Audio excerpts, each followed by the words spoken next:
hi, hello, welcome. Hey, hi, welcome. Hey, hi, hello, welcome or welcome back to my channel. My name is Jess, and we have reached the end of another month. Today is March 31st. I'm not gonna finish a book today, so I'm gonna go ahead and film my wrap up for the month of March, where I finished 5 books, and that feels good. I feel like 5 is really good because I'm in a TV mode right now. Like if I'm not reading, I'm watching TV or rewatching things. I haven't in March filmed one of my recently, or I don't know what I'm calling it, about like music, TV, books. I just kind of fell behind on that. But here's the thing. I listened to the same music all throughout March that I was listening to February. I'm still on the same album, although I had it was like a Google Meet, so like a Zoom kind of thing, video with my new friends who are gonna go to Iceland with me in September, so we can get to know each other. And I asked everyone for a no skip album. So I have a list of albums, and I was like, I'm gonna give Fozia's Film Noir a break. And I'm gonna see if I can find a new non-skip album for myself. So I will be listening to more things in April. I'm currently listening to Ray's new album called This Music May Contain Hope. I'm only on track 7, and there's like 17, so I've got a while to go, but I will be back with that update. But my no skip album that I shared was Home by the Chicks, formerly the Dixie Chicks. It's incredible. Every time I'm like, a song will come on shuffle and I'm like, oh fuck, and then I have to go start the album from the first one, from top to bottom. Anyway, so if you want to add a no skip album down below, feel free. But yeah, I'm very much in a TV mode right now. I just want to watch TV nonstop. I'm rewatching The Real Housewives of Atlanta. Iconic. I'm watching The Real Housewives of New York for the first time. I'm on season 8. What else am I feel like I'm rewatching something else. I had started rewatching Married to Medicine. Now I'm to a place I haven't watched before. So this is the first watch for me. But then there's also, I'm behind on The Pitt. I'm watching Fringe slowly. That's been my evening thing because I have to like focus. The other shows I can just put on while I'm doing other stuff, like Housewives. I don't have to focus on that, but like Fringe, I have to sit down and focus. The Pitt, I have to sit down and focus. And there's other things, but I'm so behind. But I've been watching, especially a lot of reality TV, because I, again, can do it while I'm doing other tasks. So instead of, a lot of people might be listening to an audiobook, I'm listening to Nene and Kim. Okay, wig. She thinks that I owe her an apology. Good thing she don't get paid for thinking. Like, it's just, wow. Amazing, iconic, and people who don't watch reality TV, you're really missing out.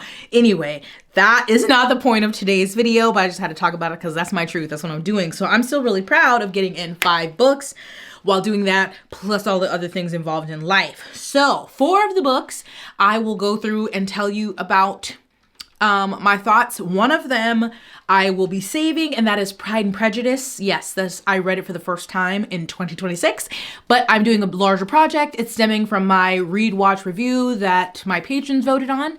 And so I have finished the book, and I'm going to watch both the BBC adaptation, the miniseries, and the 2005 movie with Keira Knightley, and then I'm going to compile it into a video, and then, so you have to wait for my thoughts on that. So the other 4 books that I read, I have joined a book club here, yay! And we read I Who Have Never Known Men by Jacqueline Hartman.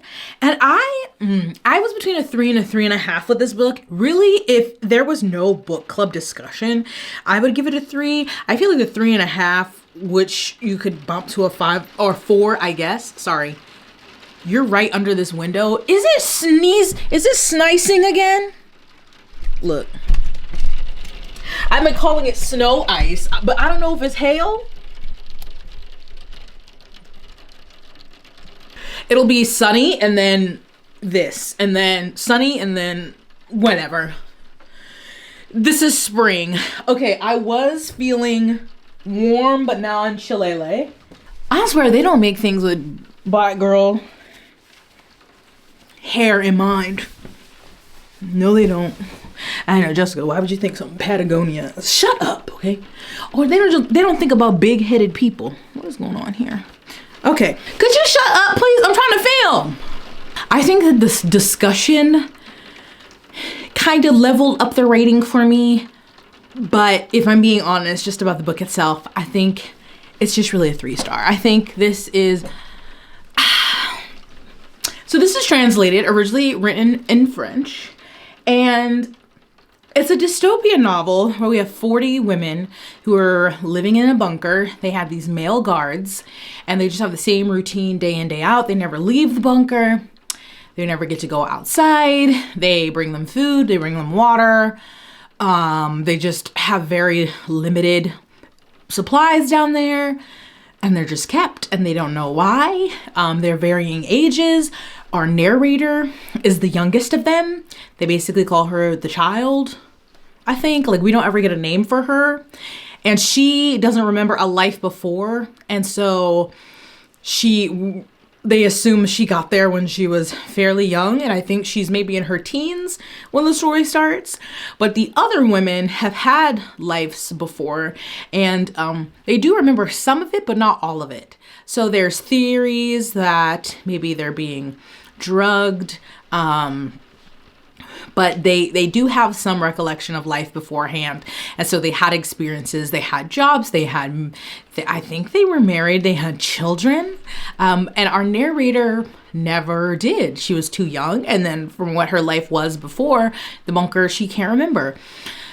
And the whole story is not them in the bunker. They do get out because something happens. Nobody knows what. And they're able to escape. And then it's them now freshly in the world where they've, for the last however many years they've been down there, have just been in a bunker on a routine with somebody bringing them food and water, and they're kept safe-ish.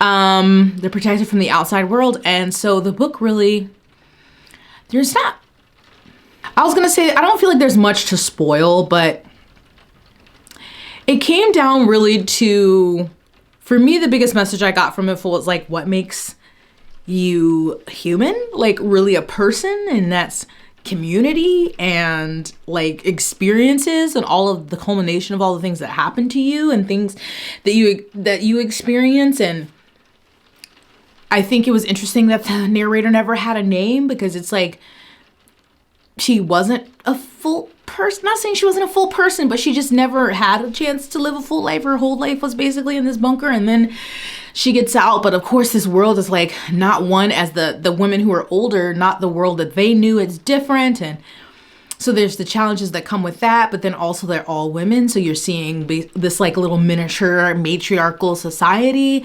and they're searching for answers to why they were in the bunker and what happened to the people that brought them here. So I did enjoy the audiobook. I have the physical, but I ended up just listening to the audiobook. And again, I think it's excellent for a book club because we had a lot of good discussions on just hypothesizing on some things, because I think a lot of this stuff in the story is left very vague, maybe for a reason. And so we had a lot of theories on what we thought this meant, or what happened to this, or how they became to be in this situation. And then we ultimately kind of all landed on really the important takeaway from the book being about like the importance of people and community in your life to really have a life, and to be truly humans, about connection. But as a reading experience, I don't feel like it was like I was blown away. The writing was fine. It also is translated, so that can always be an issue. But so the writing was fine. I didn't feel like an attachment to any character, but it was interesting enough. I'm glad I read it, since there was so much hype about it on the internet, and got to discuss it with people. But it's not, I don't run to like recommend, like, please read this right now. And I also am not like, don't read it. Do you know what I'm saying? I think it's definitely worth reading, especially if you have people to discuss it with. I think that's how you would get the most out of this story. So I'm going to stick with the 3-star there. I read Sight Unseen by Alexis Marie, which, is this considered a fantasy romance. I feel like this is considered a fantasy romance. I wouldn't say romantasy. So the story, there is a romantic subplot, but I don't feel like that's the majority of the story. But you have, I forgot, Veda maybe is her name. And she has some traumas in her past. And now she like works at this school. Is she like a botanist or something? I already forgot, y'all. And there's a man who's from this really wealthy family he has moved out. This is taking place in Washington and he lives in LA, but something happens that brings him back and he discovers that he has a child. The child's mother had not told him about this child. They were living abroad. Something happens to her, so he becomes the parent and is getting to know his son. He's back in the area. His family is very wealthy and well known, but not everybody likes them because in this world there are people who are seers and those people are looked down upon. And then there's I forgot what the other people are who have magic, but the seers are looked down upon. And so his family has a history of, advocating for like legislation that kind of controls seers and puts them on a registry. And so anyway, they end up crossing paths because of his son. And it is a very not amiable relationship in the beginning because of his family name. Even though he kind of left to distance himself from that, she just assumes that he is just like his parents. And then he makes assumptions about her. And there's just like, they obviously are the couple. But then there's this bigger thing going around about like these murders happening and, something happening with people's magic being taken. And so that's like the primary thing. And then they obviously end up having to work together and helping each other out and they fall in love. So I don't know. I really enjoyed it. I thought, per usual, could have trimmed it down to be a little shorter. But I have always, or for a long time, enjoyed romance stories where a man takes care of a child who is not his own. But this time, this was his son, but he was getting to know him for the first time. And I think he's 6, maybe 5 or 6.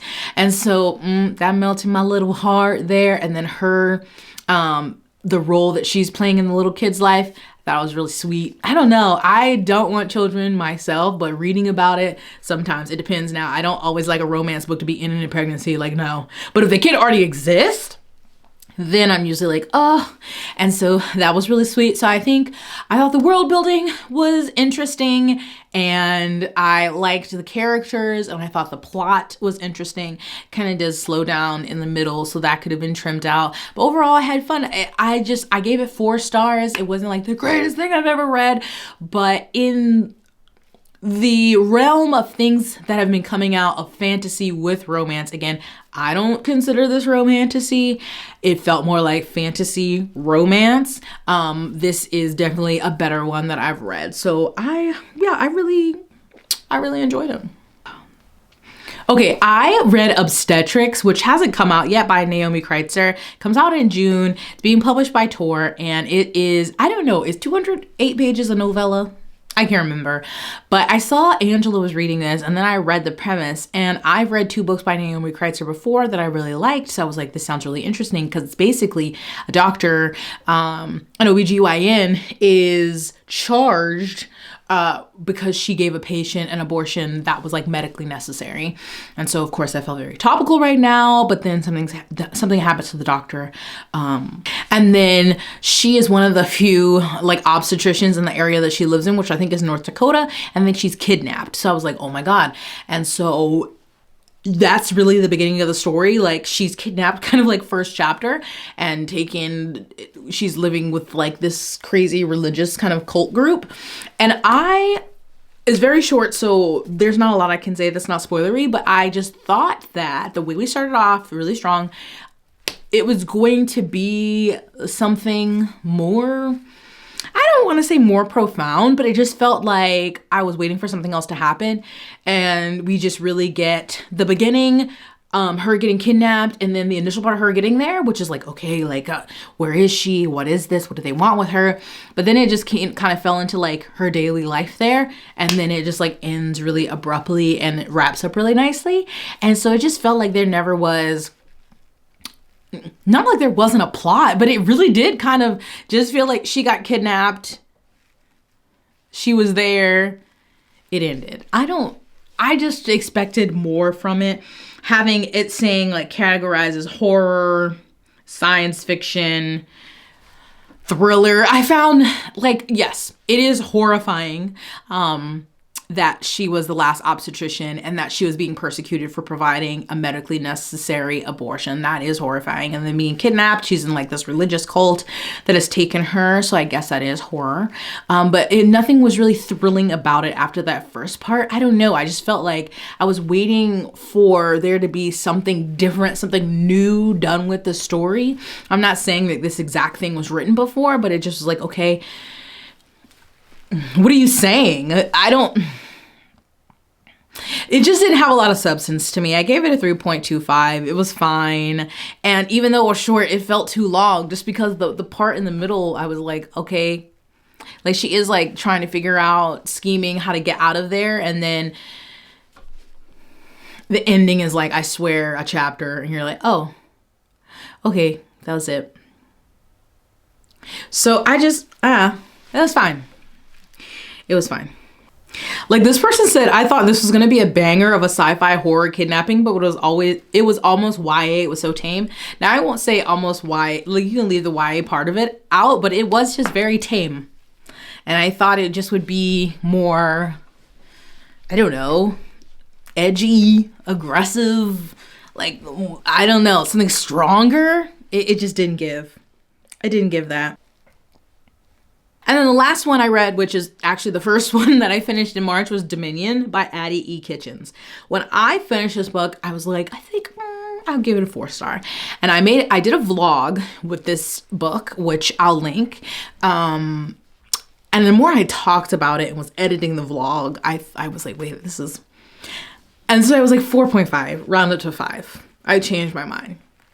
So this is a literary fiction novel that's set in Mississippi. Is it like the early 2000s? And we have really two main perspectives. Priscilla, who is a preacher's wife, and Diamond, who is a young lady who is, I think she's in high school. And so the setup is they're in the small town in Mississippi, and you have this man who's a preacher of this church and his wife, Priscilla. And obviously, I don't know, as a person who grew up in the Black church in the South, this was really funny and fun. And so just like spot on to read. Because of course they're preaching all of these things. They have 5 boys. She's a stay-at-home mother. She's raised these kids, and, preaching all of these things about sinning and blah, blah, blah, blah, blah. And he has, had affairs on her. And she has she's taking pain pills and drinking to deal with all of her emotions. Again, she's raised 5 boys, and their youngest son, who is at home, is like golden boy, choir boy, but he's got his own struggles. And we're seeing both the women, Diamond, who choir boy, preacher boy, whatever you want to call him, is dating, and then his mother. And so we're both seeing those women's struggles, a young girl struggles, a grown woman struggles, but also we're seeing his struggles through them and the way he acts towards them. And so I just thought that was really interesting. And yes, there ends up being murder and there is assault in the story. And you really it's just a good insight into how that works, at least in the Black church, these people who are the ones preaching to you and acting holier than thou, and some of the messiest people you will ever meet, especially some of the perspectives we get from Priscilla and her in church and her inner thoughts about people as she's looking at them. And then just some of the things that they go through. And so I just thought it was interesting showing someone who's a teenager and someone who's a grown woman, and some of the same things that they're going through, but in different ways, and how their lives are affected and revolving around the men in their lives. in that derogatory, like negative, like not a good effect. And my only complaint really with the story was that Priscilla, I feel like she was on this journey towards the end of the story, and I don't feel like we got to see that wrapped up. Like her last POV is about her son, but then I was like, maybe that was intentional because it all just boils down, like that's what she was. It was like wife, mother. Like before she was her own person, she was something to somebody else, and so maybe that's why it ended talking about her son. And that's what I'm choosing to believe. I heard that the audiobook is amazing. I read it with my eyeballs though, but I heard that was really good. And so I just thought it was such a good and accurate take looking at the harm that religious institutions can cause, and like emotions that get repressed, and that they are human beings just like the rest of us, but they can be very judgmental. And it looks at drugs and broken homes and abuse, racism, but also it was funny. Like it's talking about all these hard subjects, but it also was really funny at moments.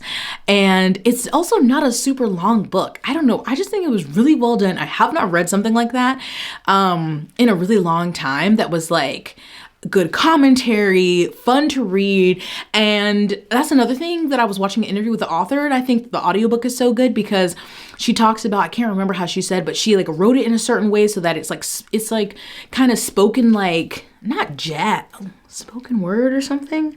I don't know, but it just was very insightful to me. So like insightful, it was concise. You had murder mystery in there, you had humor, and you had commentary all wrapped up with the church mess. So it's gonna get a 5. It's getting a 5-star from me. So again, I'll put that vlog, link it below so you can watch that. And then stay tuned for my Pride and Prejudice video that will be coming. So I would love to know what you read in March and if you had any standouts. I have much on my plate to read for April. So we'll see how many I can get through, because okay, we're gonna do an April TBR right here at the end of this video. Okay, hold on. I'm currently listening to The Tell, a memoir by Amy Griffin. There's a video to come about that.